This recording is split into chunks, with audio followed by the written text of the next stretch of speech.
Ladies and gentlemen, this is Joe's Classic Video Games, back with another cool arcade repair video for you this evening. This is the one everybody's been waiting for. We have been working on this Atari PONG. Old school baby. That's as old school as it gets pretty much, isn't it? Maybe one older. We've never had one of those, but Pong's pretty old school. So if you have not seen our first video on this, go check it out. We did another one last year. So there's some even older videos, but this particular cabinet we were working on, and we filmed one video on it. Whenever we got it in, it didn't work right, wouldn't come on, nothing was happening, and we got her up and running, but it's all screwed up. So this particular model, somebody had removed the television set from it and put a replacement monitor in it back in antiquity. It's been like this for a long time because of the burn-in on the screen, as you can see right now. So it's been in there for a long time, but because they did that, because they removed the TV, the audio doesn't work. So for many years, this Pong has been mute because there's no speaker in the cabinet and no way for it to amplify the minor audio that the board is capable of producing. So it makes three noises. It makes a noise whenever the ball hits the paddle. It makes a noise whenever the ball hits the top or the bottom of the screen. And it makes a noise whenever the ball hits the left or the right of the screen. Now, the only way for it to hit the left or the right of the screen is if you miss it. So that's the miss sound, and it's like a buzzer. Bang. When it hits the top or the bottom, it's still in play, and if it hits the paddle, it's still in play. So those two sounds are created with different circuits, but they sound identical. So it has three sounds, but two of them sound identical. That's just the way the thing was designed. So anyway, it's a damn shame that it doesn't have the few little sounds that it does have. So we're going to jump into that first and fix that. So make sure to go back and watch our earlier video if you have not seen it, and it'll get you up to speed to where we are now. And then now we're going to jump into it, and first off, we're going to work on that audio.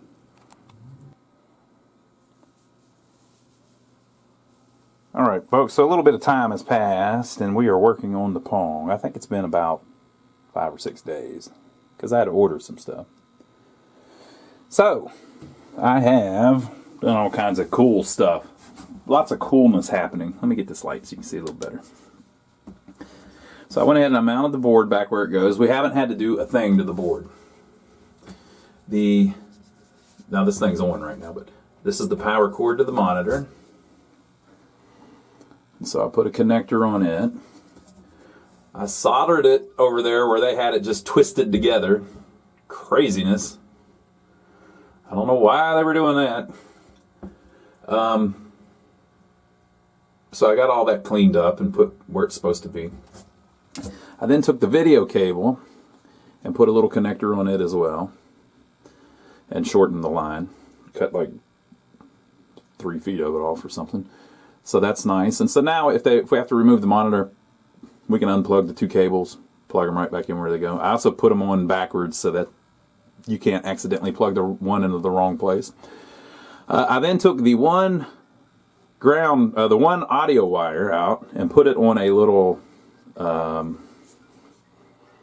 jack here, right?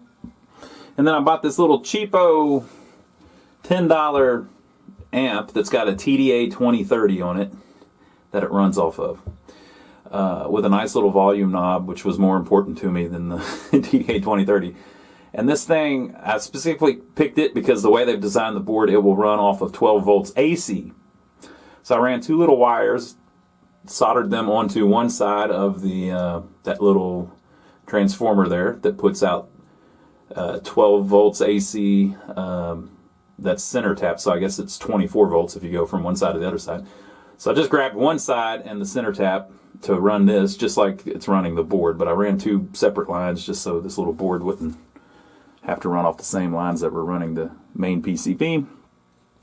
And then I rigged up a couple lines to it and put a little cheapo 8 ohm speaker on it. And now, when you coin it up, I've just got it all kind of test wired in here for now, but whenever you coin it up, it's making its beeps.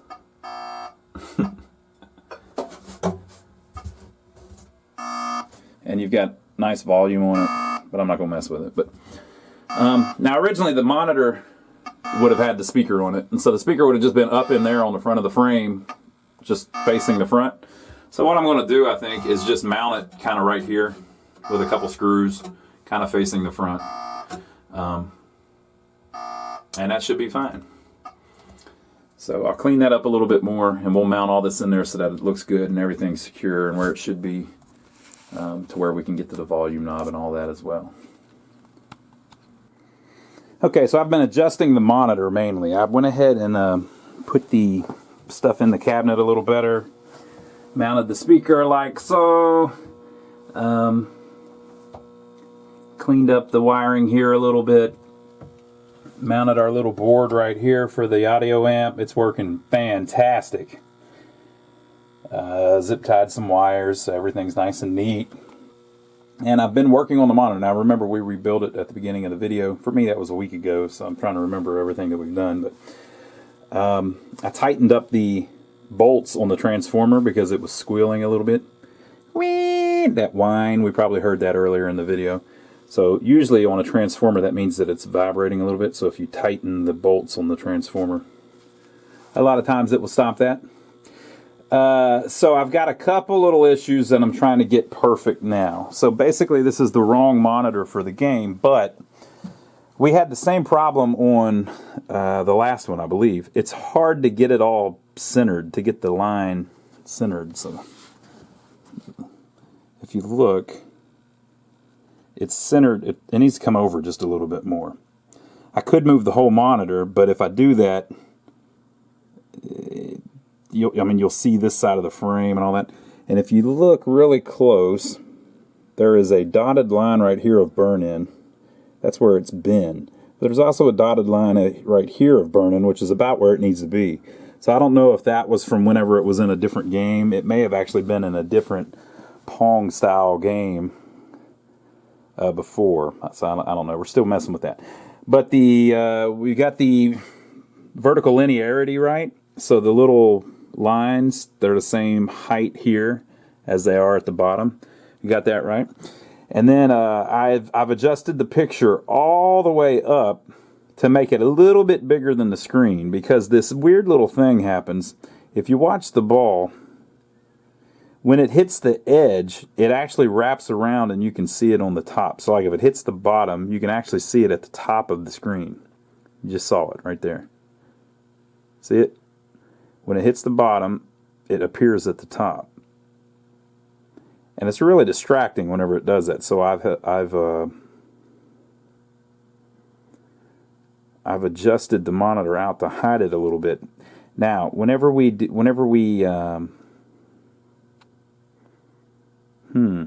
was just thinking about something. There are two pots on the board that adjust the position of the paddles. So I wonder if I adjust the position of the paddles, if it will fix that. It may. Stay tuned. But I'm trying to figure out how to get it left and right, and how to get it where. So I'm just basically trying to get it where it's a little more centered, but it's getting there. And then we're also going to replace the two potentiometers. We bought new ones, and they have come in. So that's kind of next. Let me turn off the lights, and we'll see what it looks like in the dark. Yeah, that shows it much better. See, it's just not quite centered. It should be over here where this bolt is. That bolt's centered. It's a little bit off. So I would like to get that a little better. But I've looked online at pictures of other people's Pongs, and it's a problem. Oh, I should mention, there are centering rings on the thing, on the yoke that you can spin around. But whenever you do that, it starts bending the line in the middle. So you get something like this going on where it's bowed. So I'd rather it be straight and not centered than bowed and centered. I may be able to modify the board a little bit or something to make it. See, look, this is so strange how the ball bounces off one side. If you look, every time, like, see there, it hit the left side, but you actually saw it on the right side. See it? It's just crazy. But apparently that's very common on these, because it did it on the other one too. I think it's just the way the circuit's designed. I don't think anything's necessarily wrong with it. It's just if you can hide it a little bit, that would be better. I'm also wondering if maybe there's a linearity problem. It could be that the right side of the screen is stretched more than the left side of the screen, which would give a similar problem where the line wouldn't be centered. So I'm going to mess with that some more and see if I figure anything out. Now the thing wherever the screen is jumping a little bit from time to time, you'll see it here in a minute. That is also some kind of board thing. I think it's just the original design. I don't think it's the monitor, or it just has something to do with whenever it's displayed over here, it makes something jump a little bit. But we're getting there. These old ones, they were kind of just learning as they went. And so are we. Okay, folks, so after looking around on the internet, I found something pretty amazing. If you go to pong-story.com, there's a file there called Lawn Tennis, where this gentleman, Dr. H. Holden, a few years ago, wrote an entire paper that's like 90 pages long on the theory of how Pong works. And he figured out every little thing, kind of redesigned it, and made a newer version, a smaller version. But the interesting thing is, by typing all this out, he basically made it where you can, if you follow this document, you can figure out what's wrong with your Pong pretty, just by reading through the circuits. So, interestingly enough, he found 5 or 6 design flaws in the original Pong. One of the design flaws is that the screen does not center properly. It's a little bit too far to the left, which is what we're seeing on ours and what we saw on the last one that we have. And if you Google, you kind of see a lot of them are like that. And so he has came up with or discovered a way to fix it, right? So I'm going to scroll down. He goes all through and tells all about how it works, the history of it, his version that he kind of redesigned, a smaller version. But there is a part way down in here where he goes over the design flaws of it and how to repair the design flaws of it. So let me get to that part.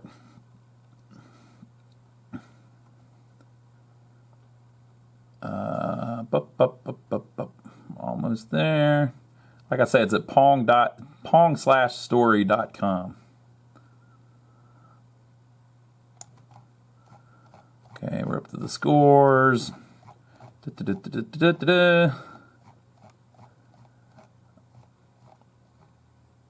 Okay, here we go. So this is where he talks about the different problems. Okay? So here are the problems designed into Pong. 1, the picture centers to the left, making monitor horizontal hold setting difficult. That's the exact problem we have. And this is on the E version of the board, the E revision of the original Pong. I don't know how to pronounce it, but it's like Syzygy, SYGY, whatever, the early Atari revision E board that was in the Pong. Picture centers to the left, making the monitor's horizontal hold setting difficult. That's our problem. We've got that problem, okay? 2 was a weak net signal in later PCBs. We do not have this problem. Okay? 3 was, look at this, ball video signal appears in blinking, upsetting the monitor sync a little at times. So that's what we were just talking about, where it bounces off the top of the screen and you can see it at the bottom, or it bounces off the bottom of the screen and you can see it at the top. The very top and the very bottom of the screen are where the vertical sync is created. The very left of the screen and the very right of the screen is where the horizontal sync is created. So whenever the ball, the image of the ball, enters that area at the very edge of the screen, it disrupts the screen and makes it jump a little bit. So there's a way you can fix that. On this board, I chose not to fix that just because since it's kind of a little idiosyncrasy of the original board and it doesn't really hurt gameplay, I figured I'd just leave it. 4, the bat paddle range is limited, frustrating some players. We had this same thing going on. The left, on ours it was in particular, the left paddle wouldn't go all the way to the top of the screen. 5, ball latches in vertical blanking. So that means that it gets stuck in the vertical blanking area. So there's this issue where the ball can get stuck at the top of the screen or the bottom of the screen and just bounce around up there where you can't get to it. So that's something that can be repaired too. So what I ended up doing was I did the little mod on the board to make the picture centered a little bit more to the right. So he talks about it in this section. The picture centers to the left on the monitor. And he talks about why that is, and it's just because they use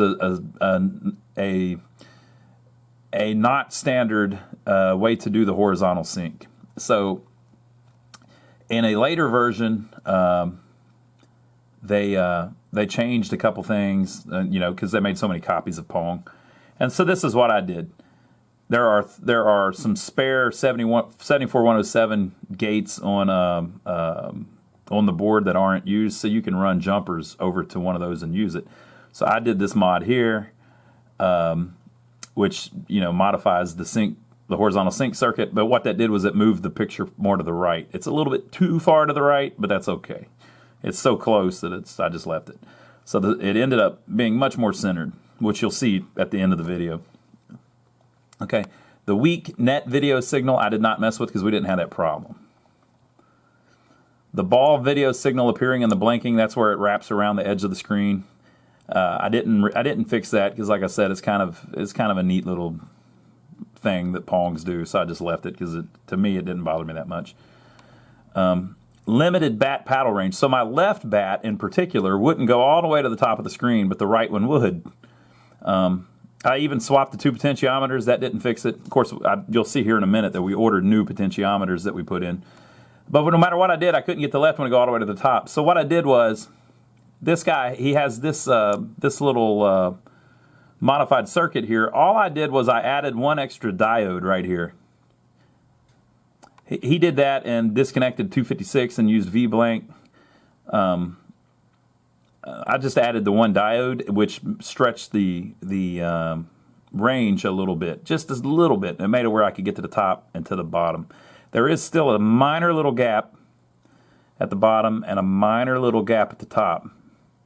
If that ball goes just right, it can barely go by the paddle, but I left that in because of the ball trap part that we'll see here in a minute. So ball and vertical blanking lockup problem. So this moderately complex problem turned out to have a simple solution, though it was a tricky one to solve. The problem came about due to a number of interactions creating an inescapable loop. The lockup problem tends to occur if the bat range is enough to push the ball into the vertical blanking interval, either through maladjustment of the bat preset pots or by modification to gain extended bat range. So that's why I didn't want to just make it where the pots can go super far, because you'd end up with this problem all the time. On occasions, it is possible for the game to start in this condition, although that is uncommon, but it has been observed. I've seen it do that. Firstly, the vertical ball signal VVID goes high during blanking because at the moment the ball position 9316 counters are inhibited by vertical blanking. The count value is such that VVID is high. The VVID pulse is widened during this time to a longer duration of vertical blanking, which is one factor. So this is pretty deep in the weeds, but when the bat hits the ball, flip-flop A2 is cleared, reset, so that the ball motion corresponds to the bat-ball intersection data, ignoring or disabling any horizontal motion. If the ball was between the top of the screen and the top of the bat and intersecting with the top of the bat at least once, it will have velocity encoder value 13 and bounce off the top of the bat towards the top of the screen and towards vertical blanking, V-blank. When VVID becomes coincident with V-blank's falling edge, then 74107 flip-flop A2 is clocked. It toggles to reverses the ball's vertical motion back towards the top of the bat. So the ball sits there moving between V-blank and the top of the bat. The closer the bat is to V-blanking, then the faster the ball motion and the higher the frequency of vertical direction reversal. If this happens with each V-blank pulsar at the vertical rate, then the ball reversal have the same frequency as the vertical interval. If the ball oscillation rate between the bat and vertical blanking becomes equal to the vertical interval itself, then V-blank can take over from the bat pulse in controlling the ball reversal. If the data VVID on the J and K inputs of the 74106, I think that's actually supposed to be 74107, remain high when V-blank falls low, they can remain high, blah, blah, blah, blah, blah. Okay, so what happens is, if the bat is really close to the top of the screen, and if the bat, while it's moving, hits the ball so that the very top edge of the bat, not the top of the side like normal, but if the very top of the bat hits the ball, it makes it bounce straight up in the air, which means it bounces into the sink section at the top of the screen, and it gets stuck up there. And the ball will just bounce around at the top of the screen like this, all the way off the screen, and you lose the ball. And then when it serves it, guess what? It's still stuck up there. And it just keeps serving it stuck at the top of the screen, and you have to reset the game to fix it. I had a similar problem going on with this one, but I figured out it was one of the vertical ball counters. But I did a lot of research into this on this document because I was having a similar problem. But there was this weird little problem where if the bat can go all the way to the top of the screen, if the ball hits the very top of the bat, which you can do in the middle of the screen, you know. But if it does it right at the top, it pushes it up into the sink section, and basically you smash it into the sink section and it gets stuck up there. And I saw it do it on mine 100 times until I figured out it was something else. But so I was reading all of this. So since I made the paddles where they go almost all the way to the top, you have to do this modification or you're going to keep getting the ball stuck up there. And he shows pictures and video, or not video, but pictures of how all of this is happening and why all of this is happening. And basically the way you fix it is whenever you run through that flip-flop at A2, you just run it through twice, and it makes the signal twice as long to where it can escape the vertical blanking, and everything's cool. So anyway, all that to say, I did this modification to the board so that the ball cannot get caught at the top of the screen, because we did the modification to make the bat go all the way to the top of the screen and all the way to the bottom, or very close. And then we also did the modification where it centers the image a little bit better, and that's it. There is another problem that he talks about in here somewhere that he mentioned in some later stuff that he wrote, where there is an error in the original design too, where they put the wrong signal going to the wrong pin on some chip, and by doing that, it's just a design error where they meant to do it one way and they did it the other way. And by doing that, it makes it where sometimes the math of how the ball bounces off the paddle isn't quite right. It's a little bit off. So again, that's a minor thing that to me wasn't that big of a deal, and it's kind of an idiosyncrasy of the game. I just left it in. But if the ball can get trapped, it breaks the game where you can't play it. So I fixed that. If the screen being centered to the left just bugged the crap out of me because it wasn't even close to symmetrical, so I fixed that. And then the bat not even being able to get close to the top, I had to fix that. So I fixed that with that added diode. So let me show you what we did with the potentiometers and how we handled that. Okay, folks, so we're going to swap the paddles. I took the knobs off. Of course, we're going to reuse those. Very simple. It just had two little set screws in them. Pop those off. And then the pot is just held on with a little nut. So I'm going to clean this all up a little bit, and we'll pop both of them off and then hang them out the back so that we can resolder the new ones on really easy. Here's the ones I took off. They had put like some extensions on this one.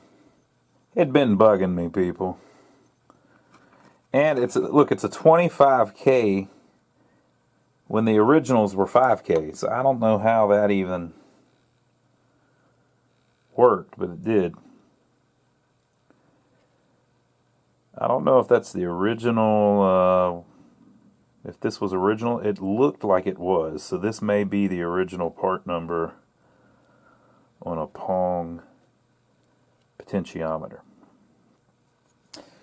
But we replaced it now. I cleaned it up a little bit. Got it looking even better. Look at that. Look at that. Wow. So let's look in the back.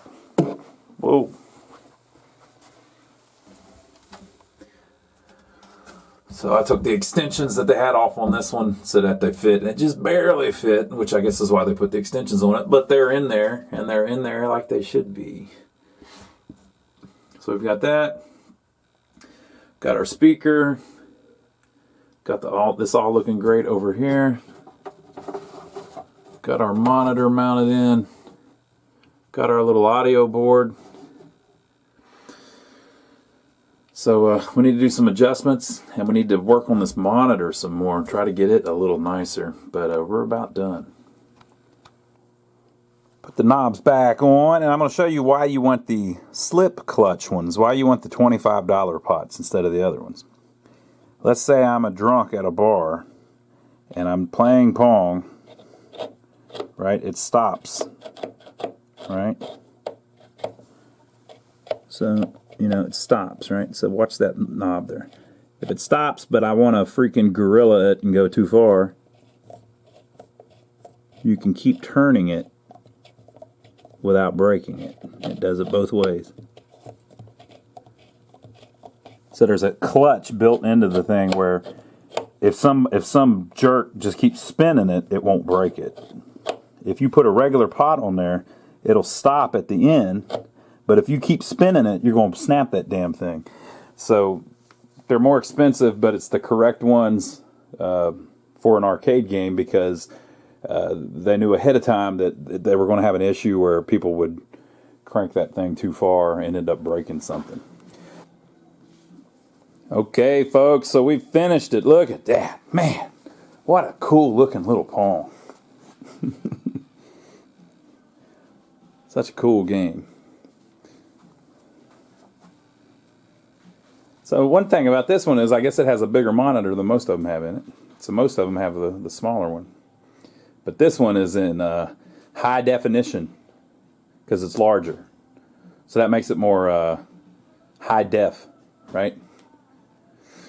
Okay, so I'm going to set up a tripod and then I'm going to play Joey so we can test it. What do you think about that? Okay, we're going to try it out. What do you think? Is it going to work right? Go ahead, Joe. Now you got to be quick.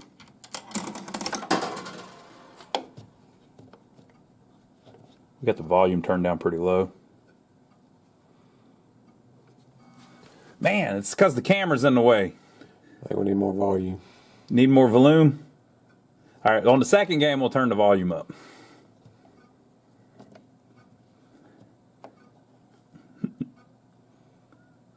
Uh-huh.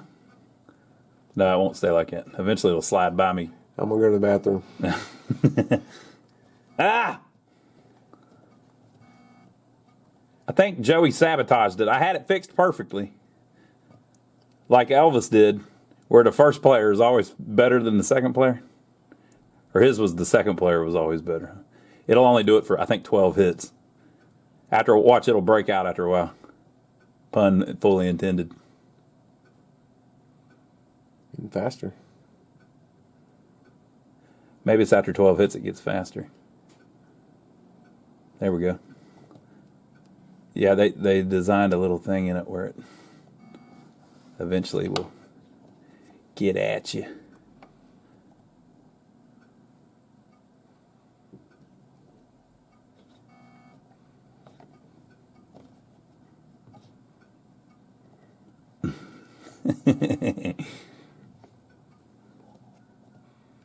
I was trying to put English on it.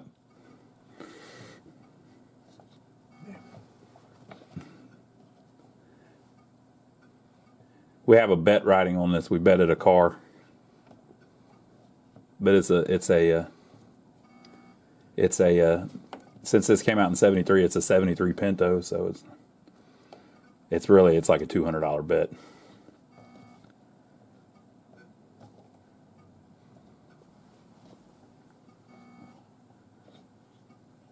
You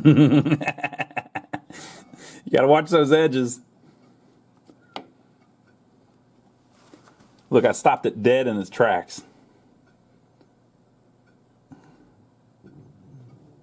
How about one of these?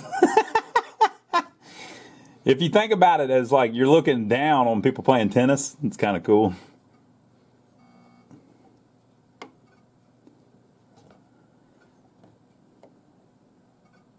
So there is a little bit of a spot below it. I think you could probably adjust. Oh, I beat you. I think you could probably adjust it, though, up a little bit higher. Okay, let me turn up the sound just slightly with my handy-dandy knob here. There we go. All right, go for it.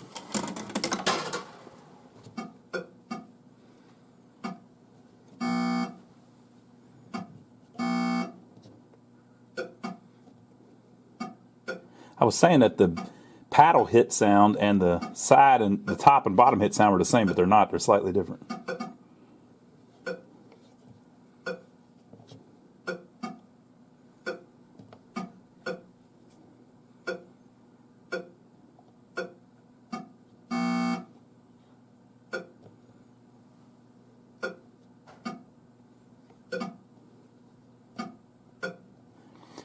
Joey's an expert at Arkanoid. Oh, I was just thinking, Luke's getting Arkanoid and Pong at the same time. Yep. He's on a paddle ball kick.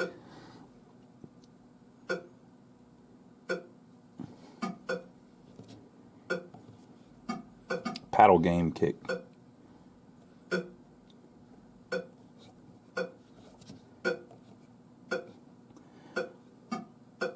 Those new pots, kind of expensive, but well worth it. Look how nice they've made the paddles. Nice and smooth.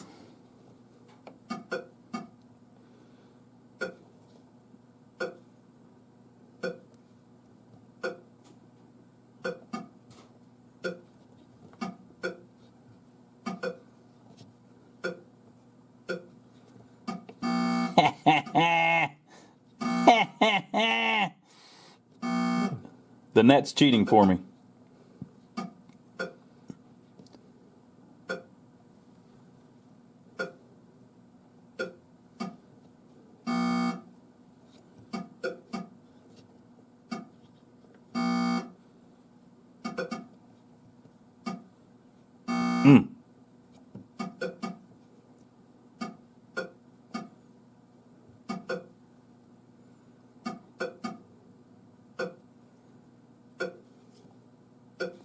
This isn't really what it would have been like back in the day, because like Steppenwolf would have been playing.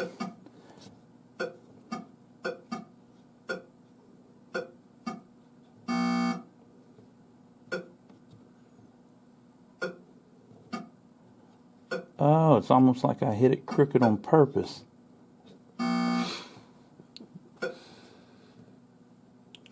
What about one of them? Oh, and I beat him 2 games in a row. What do you think, Joe? Ready to go. Joey says it's ready to go. I think it's ready to go, too. So there you go, folks. I hope you enjoyed the video. We got her up and running. It's looking good. It's playing good. Everything is copacetic. So it's 1973. That's 47 years old, and it's still running good and doing its thing.